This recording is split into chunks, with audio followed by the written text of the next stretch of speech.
الشيطان الرجيم بسم الله الرحمن الرحيم الحمد لله وكفى الحمد لله على آلائه الحمد لله على نعمائه الحمد لله على ما حمانا والشكر على ما هدانا والحمد لله خالق الخلائق أجمعين والحمد لله رب العالمين السلام والسلام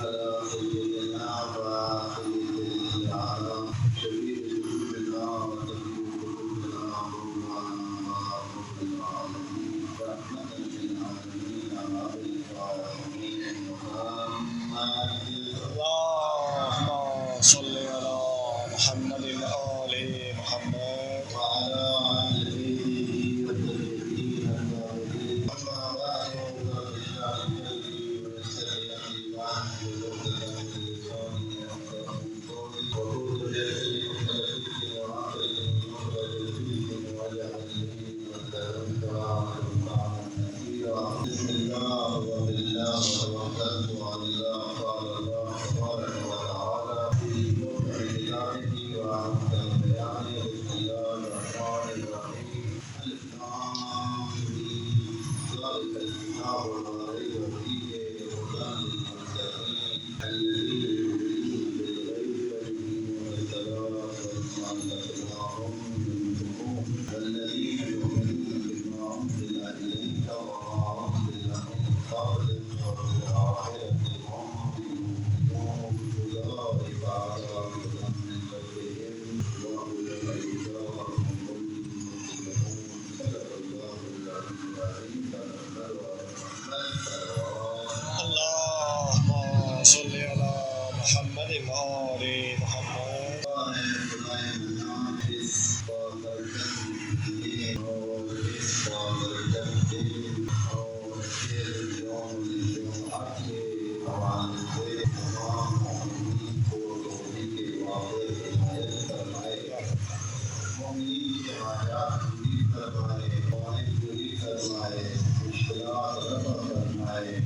بیماریاں دور فرمائے شفائے عاجل نصیب فرمائے صدر موجود مومن کے صبر بغیر فرمائے زیارات اور غیر موجود مومن کے اعمال قبول فرمائے جو مشکلات سے حالات کے حوالے سے ہیں ان کو رفع فرمائے تمام حقیق کے دلوں میں جو آواز ہے زیارات کا جانے کے لیے ان کے بتائے پورے فرمائے خدا کریم ہماری دعاؤں کو قبول فرمائے امام الزمان کے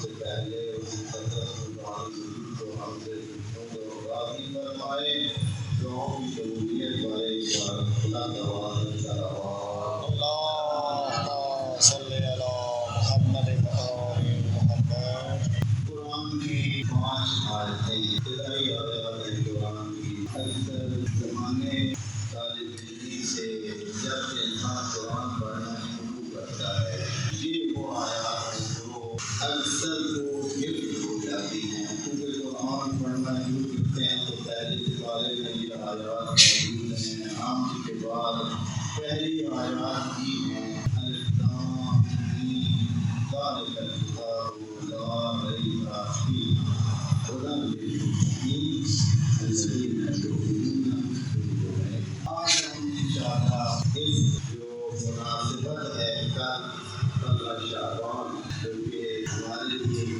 بہت مہم بھی ہے ہمارا جو بیانیہ ہے تشیع کا جو بیانیہ ہے اس کے لیے بہت مہم ہے ہمارے رسالات کا حصہ ہے اور ہماری جو بیان کردہ بات ہے سوچ ہے فکر ہے اس کا ایک رکن ہے کیونکہ جب تک کوئی امام زمان کے بارے میں ان کی امامت کے بارے میں ان کے قائل ہونے کے بارے میں ان کے بارے میں حاضر ہونے کے بارے میں ظاہر ہونے کے بارے میں اعتقاد نہ رکھے تو وہ شیعہ نہیں کہلا سکتا کچھ بھی کہنا سکتا ہے بس ہمارے اثنا عشری اعتقادات کا ایک رکن ہے جس پر ہمارا بیانیہ قائم ہے ہمارے لیے ضروری ہے کہ خدا کے دیے ہوئے فرشتگان میں اس کی جگہ خود بھی جانے اور جو نیکی